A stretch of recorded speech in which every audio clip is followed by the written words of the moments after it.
My dear brothers and sisters, gather round and let your soul be still for a moment.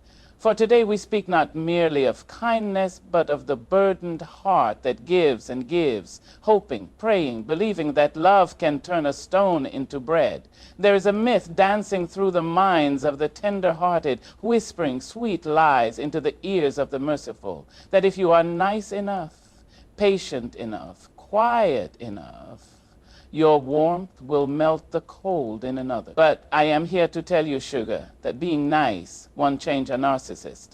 It won't bend their pride. It won't break their mask. It won't lead them to the altar of self-awareness. Love is powerful, yes, but love unrequited is not love at all. It is martyrdom in disguise.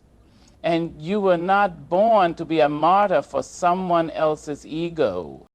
You are not a bomb for someone else's brokenness. You are not a sacrifice for someone else's sickness. You are a soul, radiant and rich, and you must learn the difference between compassion and captivity.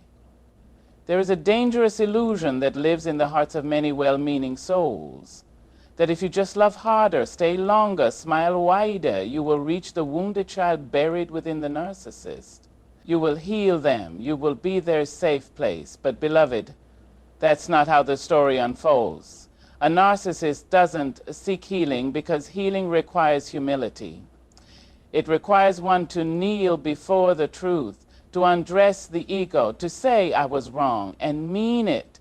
And that, my love, is a language the narcissist does not speak. They don't want truth. They want a version of it that flatters them. They don't want peace. They want power disguised as peace. They don't want a mirror. They want a stage. You may offer your kindness like holy water, hoping to cleanse what is toxic, but you will find that it only strengthens their thirst for dominance.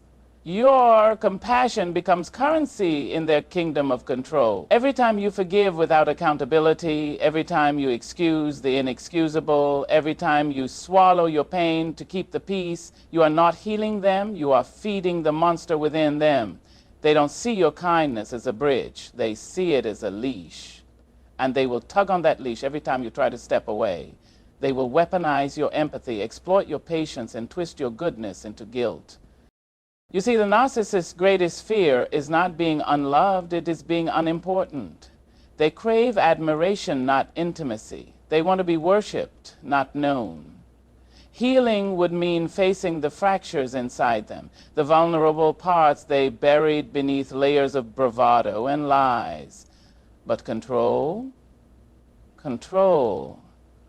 lets them pretend they're whole. Control allows them to rewrite the narrative, to make themselves the hero and you the villain if ever you dare to resist. So they will gaslight you, make you question your own perception, your own memory, your own worth. They will say you're too sensitive when you cry, too dramatic when you react, too selfish when you finally say no. But hear me now. The problem is not that you're too much. The problem is that they cannot handle the truth of you. You threaten their illusion with your authenticity. Your wholeness reveals their hollowness. And instead of healing, they will seek to silence you. But you are not here to be silenced. You are not here to be reshaped into someone's comfort zone. You are here to stand tall in your truth, even when it shakes the ground beneath you. And if that truth means walking away from someone who only ever wanted to control you, then so be it. Let them go. Because healing cannot happen where control is king. Healing dwells where honesty lives, where love is mutual, where both souls are free, not caged. So stop trying to rescue someone who doesn't want to be saved. Stop pouring your spirit into a well with no bottom. It is not cruel to stop trying, it is courageous. It is not mean to protect your peace, it is necessary. And it is not your job to fix what they refuse to face. Your love is not a tool for manipulation, it is a gift. And if they cannot honor it, then you must honor yourself. There is a sweet spirit in you, a kindness that speaks before it judges, a gentleness that listens. That spirit is precious. It is not weakness, it is grace. But grace without wisdom becomes a doorway for destruction. When you are nice to everyone, even those who trample over your heart, you are not being virtuous, you are being erased. There is a line between being loving and being lost, and too many tender souls cross it in the name of keeping the peace. You see, boundaries are not walls, they are doors. They are the holy yes and the sacred no. They are the ways you teach the world how to treat you. And when you remove those boundaries to please a narcissist, to avoid their rage, to keep the illusion of harmony alive, you are not preserving love. You are abandoning yourself. Every time you say, it's okay, when it isn't. Every time you stay quiet when your soul is screaming, every time you minimize your pain to make space for their pride, you lose a piece of your own voice. The narcissist is not looking for partnership. They're looking for permission. Permission to dominate, to deflect, to demand. And when you consistently offer them your niceness without the firm spine of a boundary, you become a mirror that reflects only their image, never your own. You disappear inside the role they need you to play, comforter, forgiver, fixer, fool. And slowly you begin to forget that you were once a whole person before they came along. A person with preferences, with needs, with limits. Self-abandonment is a quiet betrayal.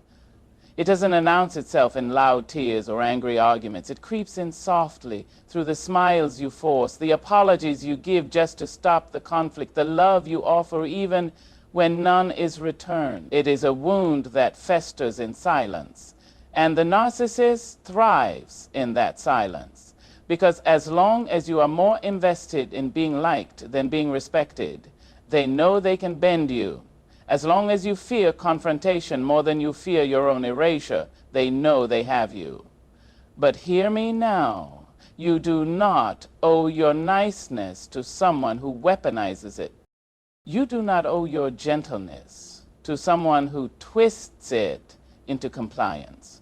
You are allowed to say no without guilt. You are allowed to walk away without explaining. You are allowed to exist fully, fiercely, freely, even if it upsets the balance that only ever served to keep you small. There is power in kindness, yes. But real kindness does not shrink itself. It does not apologize for taking up space. It does not tolerate abuse dressed up in charm. If your niceness costs you your sanity, your dignity, your soul, then it is no longer nice. It is a cage. Set yourself free. Boundaries do not make you cruel, they make you conscious. They are the way you honor the divine in you. And if someone cannot respect those boundaries, it is not your job to bend. It is your. The narcissist is not just flattered by your kindness, they are fueled by it. Your compassion becomes their camouflage. Your empathy becomes their excuse. Your forgiveness becomes their strategy. Because as long as you keep showing up with softness, they can keep showing up with shadows. It's a dance. But you're the only one aching while they lead. You see, narcissists are masterful architects of illusion. They build entire identities out of smoke and mirrors. And kindness is one of the most effective tools they use to keep those illusions alive.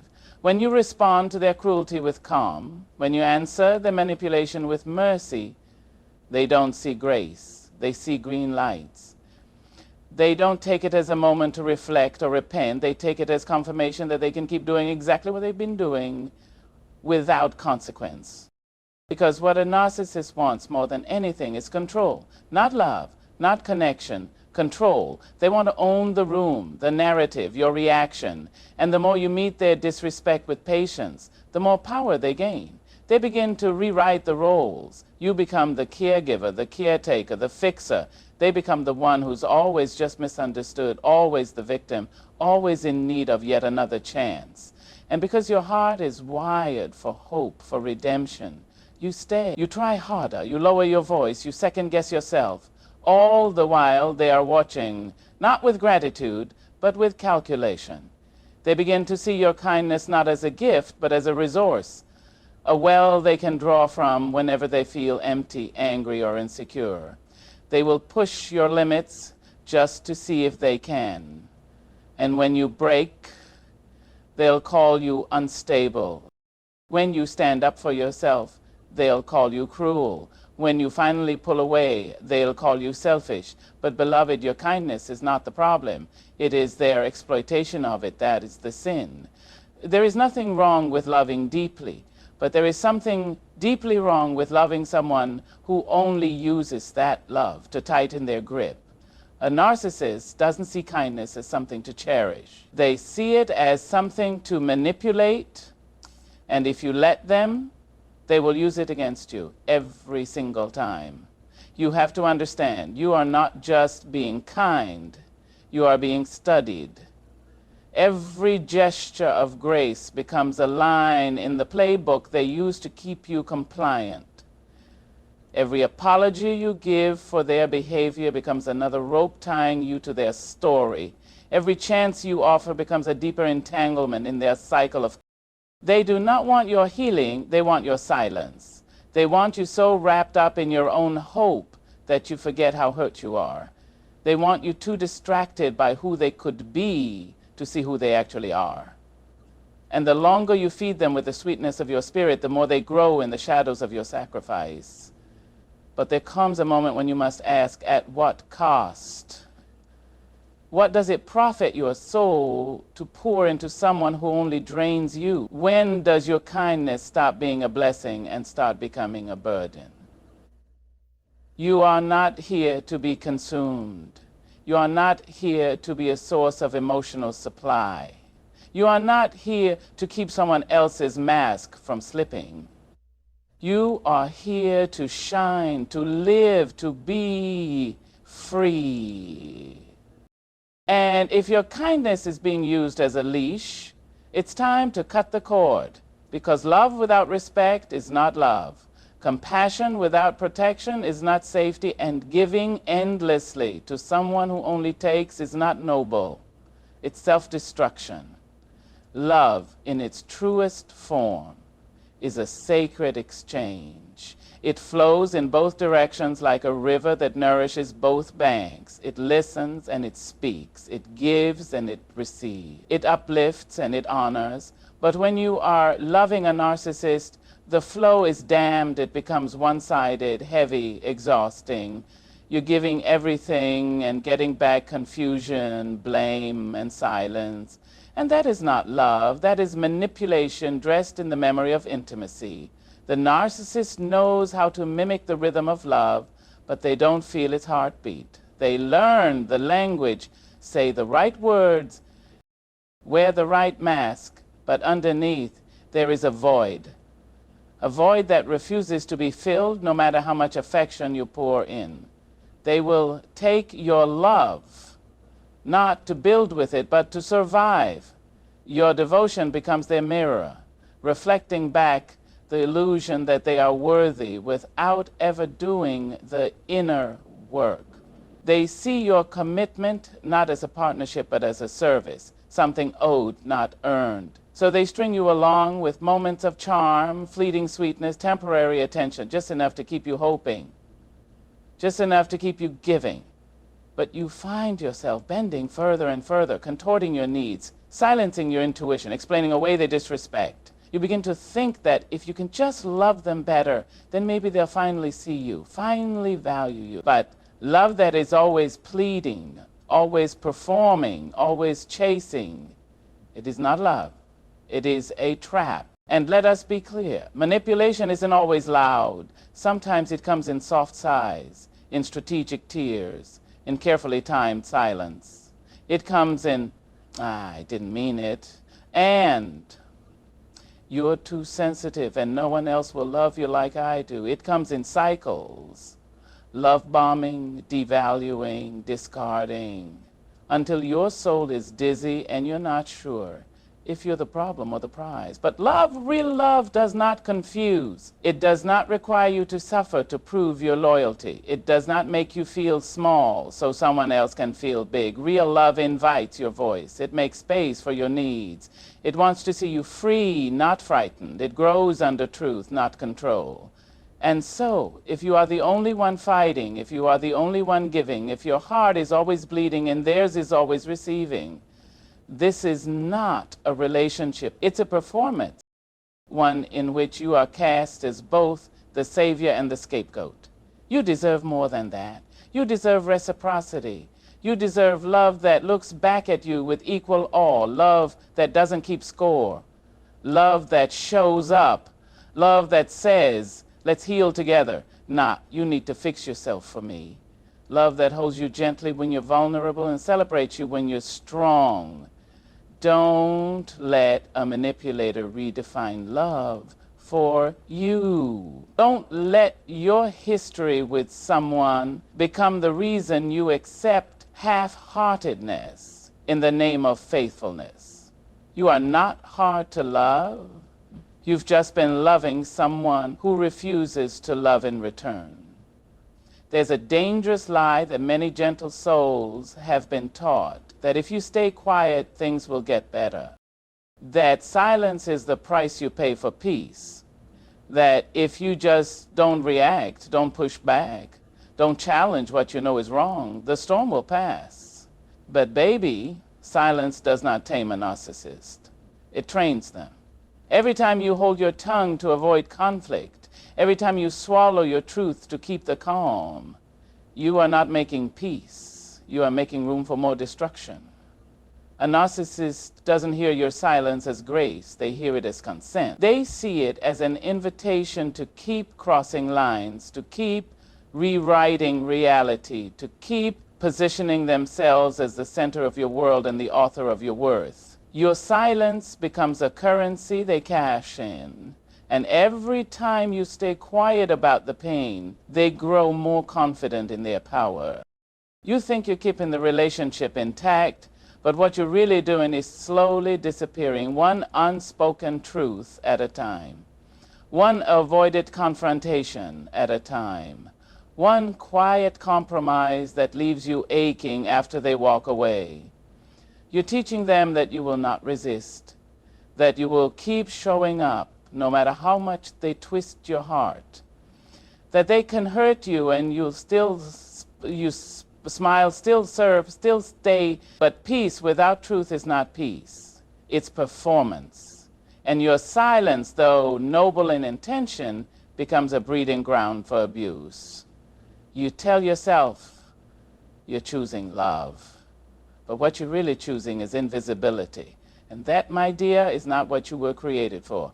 You were given a voice for a reason, not just to sing praises, but to set boundaries. Not just to bless others, but to speak the truth that burns in your bones. Silence may feel safer in the moment, but over time it chips away at your spirit. And no relationship is worth the cost of your soul. You can't protect someone's comfort while sacrificing your clarity. You can't shield someone's ego and still expect your heart to breathe. If a person only respects you when you are quiet, they do not respect you at all. And the longer you remain silent, the more deeply you embed the belief that their behavior is acceptable, that their version of the story is the only one that matters. But the moment you speak, truly speak, not with rage, but with rootedness, with honesty, with clarity, that's the moment you reclaim your power.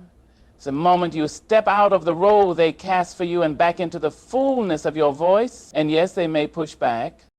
They may accuse. They may call your truth an attack.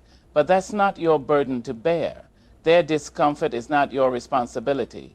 Your healing is. And if they cannot handle your truth without punishing you, that is their mirror to face, not yours to shatter. Let your voice be the sound that wakes you up from the trance of pleasing, performing, and placating. Let your truth echo through the chambers of your own spirit, reminding you that you are still here, still worthy, still powerful, because your silence won't change them. It won't humble them. It won't soften them. It will only teach them that they can continue to reign without resistance. But when you speak, even if your voice shakes, you shift the ground beneath their control. You break the pattern. You bless yourself. There comes a moment, quiet but holy, when the soul says, enough. Not in anger, not in vengeance, but in clarity, in dignity, in self-respect.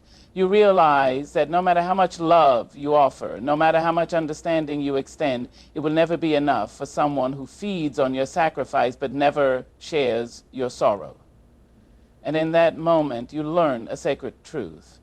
Being good to yourself is not selfish. It is survival. You've tried everything. You've prayed, cried, reasoned, forgiven. You've twisted yourself into shapes you were never meant to hold, just to be enough.